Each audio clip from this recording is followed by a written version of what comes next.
ساعات كده وانت قاعد فاضي في البيت بتقلب في التلفزيون وجبت قناة الأخبار، لقيت المذيع في النشرة الجوية بيقول إن التلات أربع أيام اللي جايين البلد هيكون فيها الجو برد جدا، وهيكون في مطر كتير، وهيكون في رياح شديدة جدا. فلازم الناس كلها إن هي تقعد في بيوتها وما تنزلش إلا للضرورة القصوى. أهو الكلام اللي أنا بقوله ده هو ده معنى الطقس. فالطقس ده بيعبر لنا وبيوصف لنا حالة الجو في الأيام اللي جاية، بس أيام قليلة، يعني فترة قصيرة، ممكن تكون يوم، يومين، 3 أيام، أقصى حاجة خالص أسبوع. فهو بيوصف حالة الجو من حيث الحرارة برد جدا، من حيث الأمطار أمطار كتيرة جدا، من حيث الرياح لو الرياح شديدة. ده معنى كلمة أو مفهوم الطقس.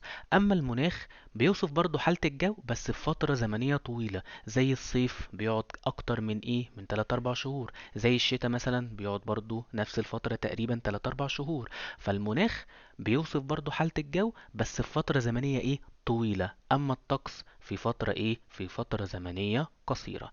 معكم مستر مصطفى حسني، مدرس مادة الدراسات الاجتماعية. إن شاء الله النهاردة هنشرح أول درس عندنا في منهج أولى إعدادي في الجغرافيا، اللي هو درس عناصر المناخ. بعد ما عرفنا مفهوم الطقس ومفهوم المناخ، محتاجين دلوقتي نعرف ايه هي عناصر المناخ. يعني المناخ بيتكون من كام عنصر؟ المناخ بيتكون من 3 عناصر: الحرارة، الرياح والضغط الجوي، والأمطار. بس الحرارة هي أهم واحدة في ال3 عناصر، يعني الحرارة أهم من الرياح والضغط الجوي، والحرارة أهم من الأمطار. فهنا بقى يجيلك سؤال مهم جدا يقولك بما تفسر، يعني اذكر السبب تعد الحرارة من أهم عناصر المناخ. يعني اشمعنى الحرارة هي أهم عنصر في ال3 عناصر من بتوع المناخ؟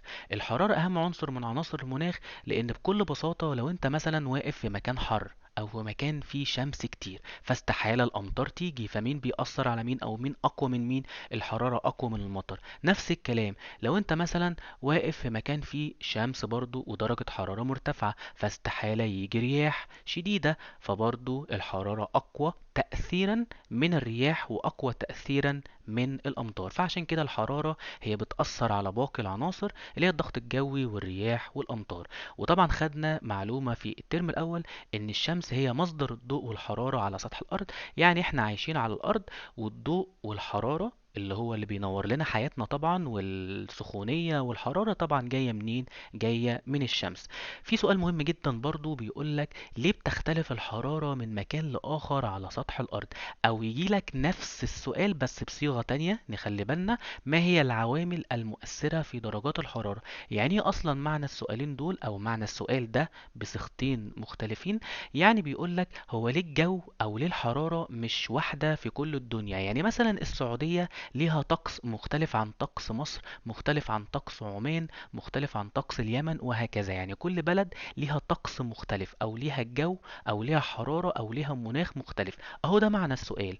هنا عندي 5 عوامل محتاجين إن احنا نحفظهم من غير شرح لو جالك السؤال بالشكل ده: اختلاف موقع المكان بالنسبة لدوائر العرض، التضاريس، القرب والبعد عن المسطحات المائية، الغطاء النباتي طول النهار. تعالوا بينا بقى مع بعض نمسك كل عنصر بيجي ازاي عليه سؤال ونعرف ازاي نجاوب عليه. هنمسك اول عنصر عندنا من العوامل المؤثرة في درجات الحرارة، وهو اختلاف موقع المكان بالنسبة لدوائر العرض. اللي قدامك دي طبعا رسمة الكرة الأرضية، وانت خدت معايا الترم الأول ان الكرة الأرضية بتنقسم إلى عدة دوائر عرض. عندك في النص دائرة الاستواء، وشمال دائرة الاستواء في مدار السرطان، وجنوب دائرة الاستواء في مدار الجدي. وانت خدت برضو معايا قبل كده في الترم الاولاني ان في أشعة من أشعة الشمس بتسقط بشكل مباشر، شكل عمودي، على دائرة الاستواء. يعني بالبلدي كده كل الناس اللي ساكنة عند دائرة الاستواء وحوالين دائرة الاستواء الجو عندهم جهنم، الجو عندهم درجة حرارته مرتفعة جدا. ليه؟ لأن الشمس بتنزل دايركت في المكان ده، بتنزل بشكل عمودي من غير من غير أي عقبات ومن غير أي عوائق، بتنزل على طول دايركت في المنطقة دي. فعشان كده الناس اللي ساكنة عند دائرة الاستواء أو البلاد اللي حوالين دائرة الاستواء بيكون الجو عندهم حر جدا جدا. وبنفس الكلام لما تيجي تبعد عن دائرة الاستواء سواء فوق في شمالا او تحت جنوبا الجو بيبتدي يبرد. فهي الفكره كلها ان دائره الاستواء دي عامله زي عامله زي يعني حته حاميه جدا، الشمس بتنزل على عموديه فالجو بيكون حر جدا. كل ما قربت لها كل ما الجو يكون شديد جدا في الحرارة، وكل ما بعدت عن دائرة الاستواء كل ما يكون الجو برد جدا. فهنا يجيلك سؤال مهم جدا: بما تفسر كلما اقتربنا من دائرة الاستواء بترتفع الحرارة؟ لأن الشمس بتسقط بشكل عمودي عند دائرة الاستواء. طب كل ما بعدت عنها الحرارة بتقل. ليه؟ لأن الشمس بتسقط أشعة مائلة. الأشعة المائلة طبعا خدناها في الترم الأول، اللي هي بتمشي مسافات طويلة جدا، فلما بتيجي تنزل بتنزل بشكل بارد. يبقى لما بنبعد عن دائرة الاستواء الحرارة بتقل لأن الشمس بتسقط بأشعة مائلة. تاني عنصر هنتكلم عليه وتاني عامل من العوامل المؤثرة في درجات الحرارة هو عنصر التضاريس. والتضاريس دي كلمة بقى مش غريبة على سمعنا، خدناها قبل كده. هي المرتفعات والمنخفضات على سطح الأرض. يعني أي حاجة عالية عن الأرض بنقول عليها تضاريس: الجبل، التل، الهضبة، البحيرة. ما هو أي حاجة مرتفعة وأي حاجة منخفضة عن الأرض بنقول عليها تضاريس. فدلوقتي احنا قدامنا رسمة جبل. هنا بيقول إن انت كل ما بتعلى 150 متر عن البحر، يعني كل ما تطلع فوق، كل ما تطلع فوق عند الجبل، تمام، ب 150 متر، الحرارة بتقل درجة واحد مئوية. يعني أنا عندي مثلا هنا طلعت 150 متر لقيت درجة الحرارة مثلا 8 درجة مئوية. اطلع 150 تاني، 150 زائد 150 بيساوي 300. لو انت على بعد أو على مسافة 300 متر عند الجبل فدرجة الحرارة بدل ما هتبقى 8 هتبقى 7. طب ضيف 150 تاني، 300 و150 كام؟ 450. يبقى درجة الحرارة هتقل، هتبقى كام؟ هتبقى 6 درجة مئوية، وهكذا. فانت كل ما بتطلع 150 متر، تمام، الحرارة بتقل واحد مئوية. طب تعالى نطلع تاني، 450 و150 كام؟ 600 متر. طب يبقى درجة الحرارة هتكون كام؟ هتكون 5 درجة مئوية، وهكذا. فكل ما بتطلع فوق عند الجبل مسافة 150 متر الحرارة عندي بتقل واحد مئوية. فعشان كده بقى الجبال العالية اللي موجودة في العالم زي جبال كينيا في قارة افريقيا وجبال الهيمالايا في قارة اسيا، جبال عالية جدا جدا جدا، بآلاف، طبعا ايه، بآلاف الامتار. فعشان كده هي عالية جدا، فدايما بنشوف الجليد او التلج فوق قمة هذه الجبال. فهنا لما اجي اقول لك كيف تؤثر التضاريس في درجات الحرارة، هتقول لي حيث كلما ارتفعنا 150 متر عن مستوى سطح البحر بتقل الحرارة درجة واحدة مئوية. لذلك نرى الجليد فوق قمم الجبال العالية، مثل قمة جبل كينيا موجود عندي في قارة افريقيا. تالت عامل هنتكلم عليه هو عامل القرب والبعد عن المسطحات المائية. اي مدينة بتبقى جنب البحر زي مثلا مدينة الاسكندرية بتحس ان جوها معتدل جدا صيفا ودافئ شتاء، لان المية عموما بتعمل على تلطيف درجة الحرارة. لو انت مثلا ماشي في الشارع في فصل الصيف والارض او الاسفلت تحس ان هو مولع، يعني بيطلع ايه، بيطلع صهد او بيطلع درجة حرارة، وجي واحد مثلا فتح دكان او فتح محل فرمى كده ايه شوية مية على الارض، فتحس ان الارض ايه، يعني المية شربت الايه السخونية، تحس ان المية هي اللي لطفت وهي اللي قللت من حرارة الارض شوية. او نفس الكلام البحر ذات نفسه بيعمل على تلطيف الحرارة وبيشرب الحرارة وبيمتص الحرارة في الأماكن اللي حواليه. فهي دايما كده المية بتعمل على تلطيف درجة الحرارة. فهنا يجيلك سؤال مهم جدا: بما تفسر تتميز الأماكن القريبة من المسطحات المائية، يقصد يعني الأماكن القريبة من البحر، بتتميز باعتدالها صيفا ودفئها شتاء. ليه؟ بما تفسر اذكر السبب. لأن المياه تعمل على تلطيف الحرارة في الأماكن القريبة منها وما بتخليهاش باردة كمان في الشتاء، لا دي بتخليها ايه، دافئة. يبقى الأماكن القريبة من البحر بتكون معتدلة في الصيف وبتكون دافئة شتاء. رابع عنصر هنتكلم عليه من العوامل المؤثرة في درجات الحرارة هو الغطاء النباتي. لو احنا عندنا مثلا أرض فيها غابات وفيها مزروعات وفيها نباتات كتيرة جدا وفيها أشجار كتيرة جدا، فطبيعي جدا لو انت واقف تحت الأشجار دي الشمس مش هتوصلك لأن في غطا فوقيك، يعني في زرع وأشجار فوقيك. يعني انت واقف في الضلة فأكيد الشمس مش هتوصلك. ليه؟ لأن الأشجار والغابات والنباتات دي بتحجب وبتمنع الشمس ان هي توصل لك، لان انت واقف ايه تحت الشجر ده في ظلها يعني. فهي دي الفكره، الغطاء النباتي ازاي بيأثر في الحراره، ان هو بيمنع الشمس ان هي توصل لايه، لسطح الارض مباشره. فالاماكن المزروعه او الاماكن اللي فيها غابات الشمس او الحراره بتكون فيها قليله جدا، لان الغطاء النباتي غطى ليك. يعني بيمنع الشمس ان هي توصل لك، لان هو بيحميك او بيحجب الشمس ان هي توصل لك. انما الاماكن المكشوفه، الصحراء يعني اللي ما فيهاش نباتات ولا مزروعات، فطبيعي جدا الحراره هتكون فيها ايه؟ هتكون فيها شديده جدا. اخر عنصر من العوامل المؤثره في درجات الحراره وهو طول وقصر النهار، او قصر وطول النهار. طبعا الصيف عندنا النهار بيكون طويل، فالشمس هتكون او الارض بتتلقى كميه كبيره من الشمس، فترتفع الحراره. ده اللي بيحصل في الصيف طبعا. اما الشتاء، الليل بيكون طويل يعني النهار قصير، فالأرض في فصل الشتاء بتستقبل كمية قليلة من أشعة الشمس، فبتنخفض درجة الحرارة. فطبعا النهار دايما بيكون طويل في فصل الصيف زي ما خدنا في الترم الأول، والنهار بيكون قصير في فصل الشتاء. تاني جزئية نتكلم عليها من عناصر المناخ وهي الضغط الجوي والرياح، ونخلي بالنا بقى من الجزئية دي بالذات لأنها أهم جزئية موجودة في الدرس وبيجي عليها أسئلة كتير، فمحتاجة فهم بشكل كبير جدا. اول حاجة محتاجين نعرفها ان في علاقة عكسية ما بين الحرارة وما بين الضغط الجوي. يعني ايه؟ خلي بالك من المثال اللي احنا هنقوله ده. لو احنا مثلا واقفين في مكان فيه شمس كتير جدا جدا جدا ودرجة الحرارة كتير جدا جدا مرتفعة جدا، فطبيعي مش هيكون فيه هواء ورياح حوالينا، ما هو الشمس كتير جدا والجو حر جدا، فمفيش حتى يعني رياح او هواء تتنفس منها لان الجو ايه؟ صهد حر جدا. فانت كده عندك الاماكن مرتفعة الحرارة الهواء بيكون فيها ايه؟ قليل، او الضغط الجوي بيكون فيها قليل، مفيش هواء اصلا. طب تعالوا كده نعكس الوضع. لو احنا مثلا واقفين في مكان برد جدا والحرارة فيها منخفضة، فطبيعي جدا هيكون في رياح شديدة وهيكون في ضغط جوي كتير مرتفع. يبقى المناطق المنخفضة الحرارة يكون فيها ضغط جوي مرتفع، اما الاماكن مرتفعة الحرارة يكون فيها ضغط جوي منخفض. يبقى احنا كده بينهم ايه؟ الحرارة والضغط الجوي بينهم علاقة عكسية. فيجي لك بقى سؤال بصيغتين مختلفين، يجي يقول لك دلل. يؤدي، نخلي بالنا من رؤوس الأسئلة، يؤدي اختلاف درجة الحرارة لاختلاف مناطق الضغط الجوي، أو إيه العلاقة بين الحرارة والضغط الجوي؟ الحرارة والضغط الجوي زي ما قلنا بينهم علاقة عكسية. الأماكن مرتفعة الحرارة بيكون فيها ضغط جوي منخفض، والمناطق منخفضة الحرارة يكون فيها ضغط جوي ايه؟ مرتفع. فإذا العلاقة بينهم علاقة عكسية. يجي لنا سؤال مهم جدا برضو يقول لك بيختلف مناطق الضغط الجوي على سطح الأرض، ما النتائج المترتبة على ذلك؟ أو ما العلاقة بين الضغط الجوي والرياح؟ لاحظ إن أنا مسهلة عليك، بديك كل صيغ الأسئلة عشان لو جالك أي سؤال بشكل مختلف تكون فاهمه وحافظه كويس. احنا عندنا منطقة ضغط جوي مرتفع اللي هو طبعا في أماكن باردة، وعندنا منطقة ضغط جوي منخفض في أماكن حارة.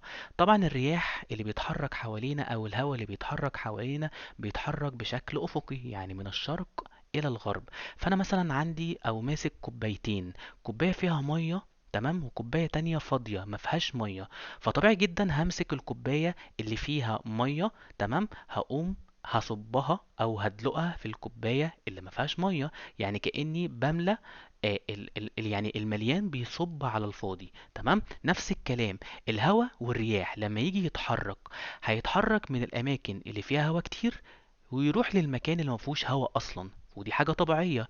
الرياح لما تيجي تتحرك هتتحرك من أماكن الضغط المرتفع إلى أماكن الضغط الجوي المنخفض. يبقى الرياح عندي بتتحرك بشكل أفقي من الشرق للغرب، بتبدأ تتحرك من الأماكن اللي فيها هواء كتير وتقيل وتروح للمكان أو الأماكن اللي ما فيهاش هواء أصلا ولا فيها رياح كتير. يبقى ايه العلاقة بين الضغط الجوي والرياح او ما النتائج المترتبة على اختلاف مناطق الضغط الجوي على سطح الارض؟ ان الرياح بيتحرك بصورة افقية من مناطق الضغط المرتفع الى مناطق الضغط الجوي منخفض. عندي الرياح ليها كذا نوع، عندي رياح دائمة، رياح موسمية، رياح محلية، ونسيم البر والبحر. هنمسك اول حاجة عندنا في انواع الرياح وهي الرياح الدائمة. الرياح الدائمة سميناها رياح دائمة لأنها موجودة بشكل دائم، موجودة بشكل منتظم، موجودة على طول ما بتقطعش يعني طول السنة، فهي رياح تهب بانتظام طوال العام، فعشان كده سميناها رياح دائمة. الرياح الدائمة هي تهب من مناطق الضغط المرتفع إلى مناطق الضغط الجوي المنخفض. زي ما اتفقنا بقى من شوية إن أي رياح في الدنيا بتأتي أو بتهب من مناطق الضغط المرتفع لمناطق الضغط الجو المنخفض. يعني زي ما شبهناها كده، بتيجي من الجزء المليان اللي فيه هواء كتير وتقيل، بتروح للجزء الفاضي اللي مفيهوش هواء أصلا. فعشان كده بتهب من مناطق الضغط المرتفع إلى مناطق الضغط المنخفض. الرياح الدائمة ليها 3 أنواع: رياح تجارية، رياح عكسية، رياح قطبية. ونركز بقى في الرسمة دي لأنها مهمة جدا. لو فهمت الرسمة دي معايا هتفهم أنواع الرياح الدائمة. لو جيت بصيت وركزت على الرسمة دي هتلاقي إن الرياح التجارية بتهب من، احنا بقى اتفقنا ان اي رياح بتهب من مناطق الضغط المرتفع الى مناطق الضغط المنخفض. فلو جينا بصينا وركزنا في الرسمة دي هنلاقي ان الرياح التجارية بتبتدي عند دائرة عرض 30 شمالا، وبدايتها من تحت برضو من 30 جنوبا. شايف السهم رايح فين؟ السهم ده بدايته فين؟ بدايته من عند 30 شمالا، وبدايته برضو من عند 30 جنوبا. فده نطاق الرياح التجارية.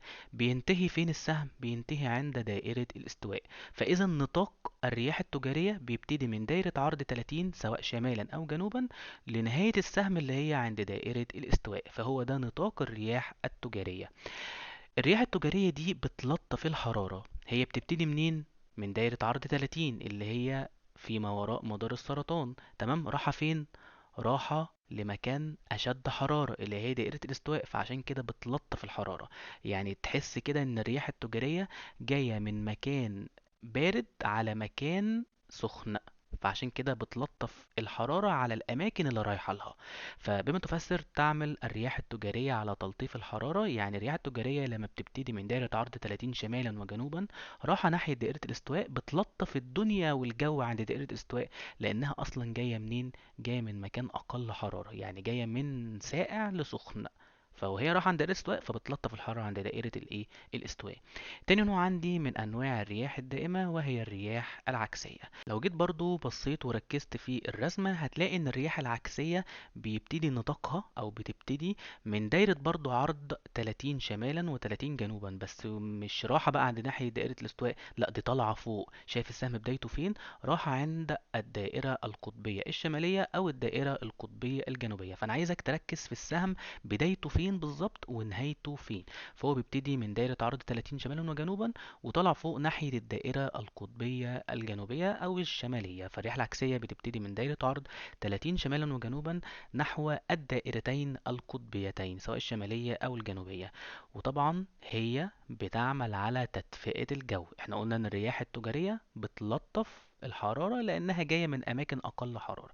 أما الرياح العكسية، تمام، دي بتروح وبتعمل على تدفئة الجو للأماكن اللي رايحة لها. طيب، الرياح القطبية دي آخر نوع عندي من أنواع الرياح الدائمة. ودي بتبتدي من فوق عندي خالص من بداية السهم اهو، من ايه؟ من منطقة الضغط المرتفع عند القطب الشمالي أو القطب الجنوبي. السهم رايح فين؟ راح ناحية الدائرتين القطبيتين. فكل رياح ليها نقطة بداية وليها نقطة نهاية. فنمشي مع السهم فهنلاقي ان الرياح القطبية بتبتدي عند القطب الشمالي فوق خالص عند دايرة عرض 90، تمام، ونقطة القطب الجنوبي، والسهم رايح على برضو الدائرتين القطبيتين الشمالية والجنوبية. خلي بالك برضو في الرسمة، وواضح جدا في الرسمة ان الرياح التجارية مكتوب جنبها كلمة شمالية شرقية. الرياح التجارية دايما بتكون اتجاهها شرقي، وطبعا سميناها شمالية لانها فوق شمال دائرة الاستواء. لو جيت بصيت تحت دائرة الاستواء هتلاقي برضو رياح تجارية مكتوبة جنوبية عشان هي جنوب دائرة الاستواء واتجاهها برضو شرقي. يعني الرياح التجارية دايما بتكون شرقية، ولو هي فوق هنقول عليها شمالية شرقية، ولو هي تحت هنقول عليها جنوبية شرقية. أما الرياح العكسية لو هي فوق اللي في الشمال يعني هنقول عليها جنوبية، وهي بتبقى في الغرب. يعني الرياح العكسية شايفها فين؟ فوق اهي، فوق دائرة الاستواء. بس احنا ايه؟ مش هنقول عليها شمالية، هنقول عليها جنوبية لأنها بتعكس، تمام كده. وهي دايما اتجاهها غربي عكس الرياح ايه؟ التجارية. بص تحت الرياح العكسية هي تحت في الجنوب، بس هنقول عليها ايه؟ هنقول عليها شمالية، واتجاهها دايما بنقول عليها غربية. تمام. بعد كده هنتكلم عن الرياح الموسمية. الرياح الموسمية سميناها موسمية عشان بتأتي يا إما في موسم الصيف يا إما في موسم الشتاء. هي بتيجي مرة يا إما في الصيف يا إما في الشتاء. فالرياح الموسمية هي الرياح اللي بتغير اتجاهها سواء بقى إيه؟ موسميا بين الصيف والشتاء. أنواع الرياح الموسمية عندي نوعين: رياح موسمية صيفية ورياح موسمية شتوية. الرياح الموسمية الصيفية دي دايما بتكون رياح ممطرة، لأن الرياح وهي جاية بتيجي من البحر وتدخل على الشط أو تدخل على الأرض. فلما بتيجي من البحر بتجيب معاها إيه؟ بتجيب معاها مية فبتمطر بقى. فالرياح الموسمية الصيفية رياح ممطرة ليه؟ لأنها بتأتي من البحر إلى اليابس، يبقى لأنها تأتي من الماء إلى اليابس. وهنا الكتاب مديك مثال مثل الرياح الموسمية الصيفية اللي موجودة في جنوب شرق آسيا، دي بتجيب معاها أمطار غزيرة زي دولة الهند. أما الرياح الموسمية الشتوية دي مش ممطرة، دي جافة خالص، لأنها عكس بقى عكس الموسمية الصيفية الممطرة، لأنها بتيجي من اليابس وتروح على المية، فطبعا اليابس مفهوش مية فبتبقى جافة. يبقى ليه الرياح الموسمية الشتوية رياح جافة؟ لأنها تهب من اليابس إلى الماء. بعد كده هنتكلم عن نوع تاني من أنواع الرياح، وهي الرياح المحلية. الرياح المحلية دي سميناها محلية لأنها موجودة فوق منطقة محددة على سطح الأرض، يعني موجودة في مكان معين أو مدينة معينة أو منطقة في مدينة معينة، تمام؟ يعني مش شرط تكون في الدولة كلها، فسميناها محلية لأنها موجودة في مكان محلي، مكان معين في الدولة أو في مدينة معينة. فالرياح المحلية هي طبعا ليها تأثير محلي، بتهب فوق منطقة محددة على سطح الأرض. زي مثلا الرياح اللي بتيجي على مصر، بتيجي 3 4 أيام تقريبا، اسمها رياح الخمسين، وبتجيلنا في فصل الربيع. ساعات كده بتلاقي الجو عفرة وتراب وفي غبار كتير جدا، بيجيلنا في فصل الربيع، وهي بتكون محملة بالرمال والأتربة، اسمها رياح الخماسين. اما في رياح تاني بتيجي في دولة السودان اسمها رياح هبوب. طبعا انا ذكرت دولة هنا ودولة هنا، يعني منطقة معينة او دولة او مكان معين في دولة معينة، فسميناها رياح محلية. النوع الاخير من انواع الرياح وهي نسيم البر والبحر. نسيم البر والبحر ده بيحدث نتيجة اختلاف الحرارة على اليابس والماء المتجاورين اثناء الليل والنهار. يعني ايه معنى الكلام ده؟ يعني الظاهرة دي بتحصل في مكانين: شاطئ قدام بحر. لو انا واقف الصبح بدري خالص الساعة 7 الصبح او 8 الصبح، اليابس اللي انا واقف عليه او الارض او الشاطئ اللي انا واقف عليه هتلاقيها ايه؟ هتلاقيه ان هو اكثر دفئا. اما البحر الصبح بيكون المية بتكون باردة جدا، فاللي بيحصل اثناء النهار ان الحرارة بتاعة اليابس بتطلع او بيرتفع الى اعلى، ويحل محلها الهواء البارد اللي جاي من ايه؟ اللي جاي من البحر. وعلى فكرة فعلا احنا الصبح بنلاقي، يعني مفيش حد بيحب ينزل البحر الصبح، لان المية فعلا بتبقى ايه؟ بتبقى ساقعة شوية. المية عبال ما تسخن اصلا ممكن تخش في ايه؟ الظهر او العصر حتى، او حتى المغرب، عبال ما ايه؟ ما تبقى دافية شوية. فالصبح ايه؟ اليابس بيكون اكثر حرارة من الماء، فالهواء الساخن لليابس بيصعد إلى أعلى ويحل محله إيه؟ الهواء البارد القادم من البحر. فالظاهرة دي بنسميها ظاهرة نسيم البحر. لو جينا برضو عكسنا الوضع في أثناء الليل، هنلاقي برضو الظاهرة دي اسمها نسيم البر. فهنلاقي بقى بالليل اليابس بيكون أقل حرارة، في حين إن المية بتاعة البحر بتكون بقت دافية شوية. فبرضو بيصعد الهواء دايما، طبعا الهواء الساخن بيخف وزنه وهو اللي بيرتفع لأعلى، فالهواء الساخن بتاع البحر بيصعد إلى أعلى، والهواء البارد بتاع اليابس بيحل محله. فالظاهرة دي اسمها ظاهرة إيه؟ ظاهرة نسيم البر. تالت جزئية هنتكلم عليها في درسنا النهاردة والأخيرة هي الأمطار. الأمطار طبعا ليها 3 أنواع: أمطار تصاعدية، أمطار تضريسية، أمطار إعصارية. إيه اللي بيخلي المطر بينزل أصلا؟ إن طبعا البحر لما الشمس بتسقط أشعتها على البحر، فالشمس بتسخن البحر، فلما البحر بيسخن بيطلع بخار، فالبخار ده بيفضل يطلع يطلع ويتكاثف ويتكون في طبقات الجو العليا، فبيكون سحب. فالسحب دي بتخبط في بعضها وبعد كده بتنزل لنا الأمطار، دي اللي بيقولوا عليها الدورة المائية. فالأمطار التصاعدية سميناها تصاعدية لأن البخار بيفضل يتصاعد يتصاعد ويطلع ويطلع في طبقات الجو العليا ويكون سحب، والسحب تنزل لنا أمطار، فدي بنسميها أمطار تصاعدية. فهي أسباب سقوط الأمطار التصاعدية: صعود الهواء الساخن المحمل ببخار الماء إلى طبقات الجو العليا، ويفضل البخار ده بيتجمع لحد ما يسقط على شكل مطر غزير. النوع التصاعدي ده بيحدث في الأماكن الاستوائية، يعني أي مكان حوالين دائرة الاستواء بتسقط فيه أمطار تصاعدية، يعني أمطار غزيرة جدا جدا.